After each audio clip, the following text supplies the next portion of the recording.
Hi, everyone. It's so nice to see you back here all together for another shared story with me, Miss Lily or Miss Charlie Montessori. I have to apologize as I did have to take a step back for a week or more due to some health issues as well as some personal issues going on. And so I'm now going to be playing catch up with you to share more stories. But I do know from all of your kind feedback and your warm, radiant love that you won't mind moving at my pace so that we can continue reading together. So thank you for all of that. It's a warm and sunny day here, and that brings such joy to my life. The only other thing that could make this day any better would be to share a really great book with you, which I'm going to do now. The book that I decided to read today is one called Radiant Child, the story of young artist Jean-Michel Basquiat, written by Javaka Steptoe. Art is a big part of my own life, and so I'm thrilled to be sharing a radically important American artist, Jean-Michel Basquiat, who began his career first through subway graffiti and selling art on sweatshirts and postcards on the streets of his hometown in New York City. He later worked together with the famous artist Andy Warhol and began selling work in group activities and in galleries all around the world. Though he garnered a lot of fame in his life, he sadly died at the young age of 27 in 1988 in New York City, which was very tragic. Basquiat is best known for the crown symbol in all of his works, which he said was a way of celebrating Black people as majestic royalty.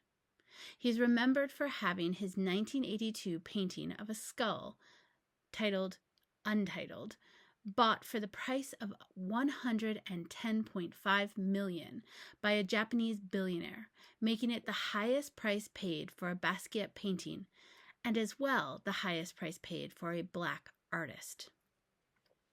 He will forever be remembered for his art, for his creativity, for his hard work, and his passion for the representation of his own Latin and African American community.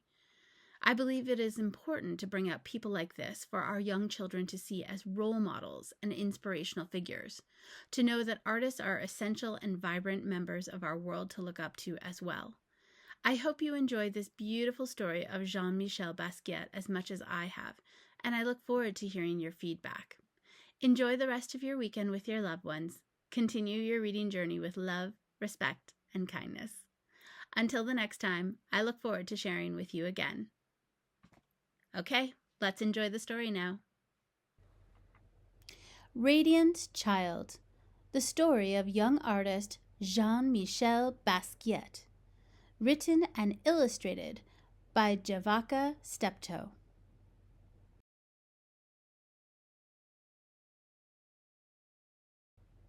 Radiant Child, the story of young artist Jean-Michel Basquiat. About this book. Like Jean-Michel Basquiat, I used bits of New York City to create the artwork for this book. I painted on richly textured pieces of found wood harvested from discarded Brooklyn Museum exhibit materials, the dumpsters of Brooklyn brownstones, and the streets of Greenwich Village and the Lower East Side. In this way, I invite my readers to create using the materials, people, and places in their environment. While they will not find reproductions of actual Basquiat artwork in Radiant Child, they will find my original pieces that were inspired by him and my interpretations of his paintings and designs. J.S. This book was edited by Deirdre Jones and Connie Hsu, with design contributions from Saho Fuji, Jen Keenan, Phil Caminiti, and Patty Ann Harris. The production was supervised by Erica Schwartz, and the production editors were Annie McDonnell and Christine Ma. This book was printed on Gold Sun matte. The text was set in Century Gothic, and the display type was Basquiat. Somewhere in Brooklyn, between hearts that thump, double Dutch and hopscotch, and salty mouths that slurp sweet ice, a little boy dreams of being a famous artist. In his house, you can tell a serious artist dwells. As he sits at a table with pencils scattered everywhere, Jean-Michel draws from morning until night with a serious face amid a storm of papers. He refuses to sleep until he has created a masterpiece. At night, images enchant Jean-Michel's mind, and he wakes from his dreams to add one more line. His drawings are not neat or clean, nor does he color inside the lines. They are sloppy, ugly, and sometimes weird, but somehow still beautiful. His art comes from his mother, Matilde, a Puerto Rican woman who designs and sews, cooks and cleans, and makes the house look like a stylish magazine. But most important, she lies on the floor and draws with Jean-Michel on his father's old work papers. From her, he learns that art is not only in the poetry books she reads to him or in the theaters and museums they visit.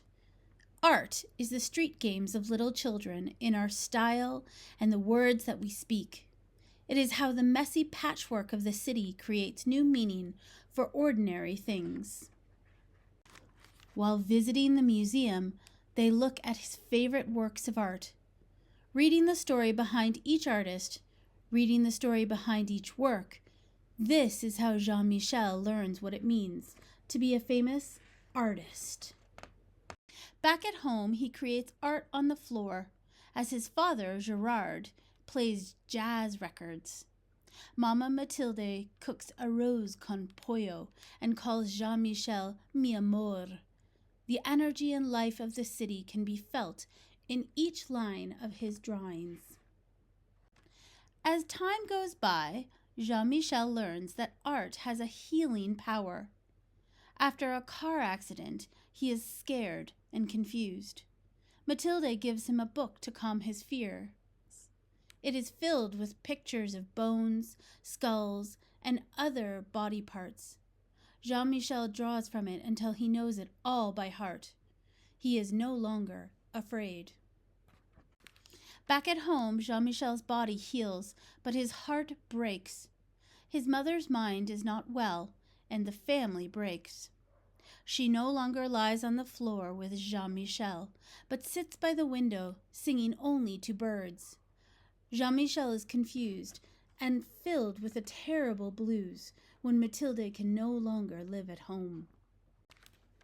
He tries drawing the terrible out of his blues, but things are not the same. As Jean-Michel grows older, he visits his mother when he can, always bringing his artwork to show, telling her that one day it will be in a museum when I am a famous artist. A teenager now, Jean-Michel decides, Papa, I will be very, very famous one day. With a sly look, a twinkle in his eye, Jean-Michel leaves Brooklyn for New York City, the Lower East Side, a concrete jungle where only the tough survive.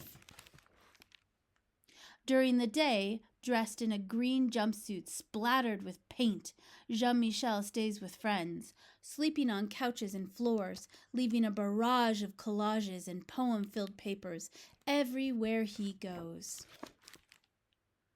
At night, Jean-Michel spray paints the walls downtown with poems and drawings that catch the eye of artists, gallery goers, and passers-by. Under his art, he signs the name Samu instead of Jean-Michel. Everybody wants to know, who is Samu? Samu moves from street corners to art gallery walls with powerful color composition and line, collaging and painting on anything he can find. His art is still not neat or clean, and definitely not inside the lines, but somehow still beautiful. With his magical charm, Jean-Michel draws a crowd, but when it's time to work, he prefers to be alone, with the radio and TV on full blast. Now, in expensive suits splattered with paint, he flips through stacks of magazines and open books and paints into the night, and sometimes for days at a time, while sounds and images jump into his head. Jean-Michel, an artist among artists, never doubts one line, creating from a soundtrack that is all his own. People describe him as radiant, wild, a genius child. But in his heart, he is king, so he draws crowns for himself, and others he admires.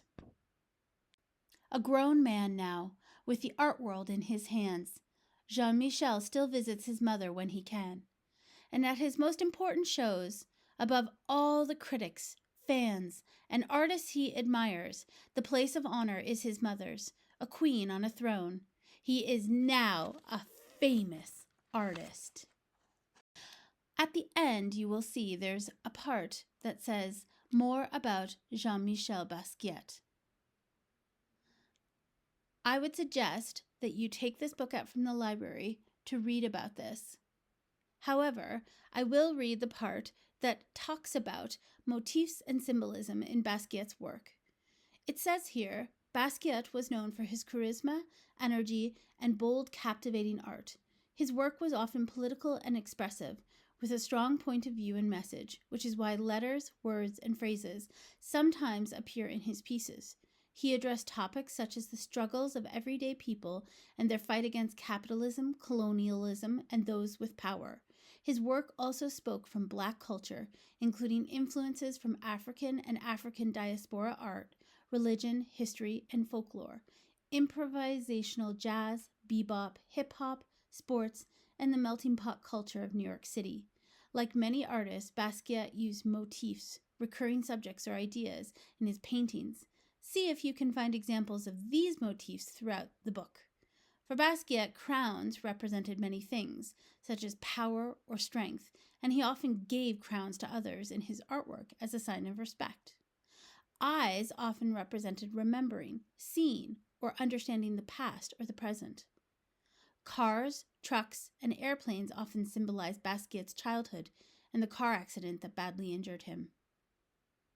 There's also a note here from the author and illustrator Javaka Steptoe. I first became familiar with Jean-Michel Basquiat's artwork when I was in high school, and even more so in college. Like Basquiat, I spent time with a diverse mix of people in New York City's Greenwich Village. It was there that I saw his graffiti and posters, and read about him in the New York Times article, New Art, New Money, and I even went to one of his art shows.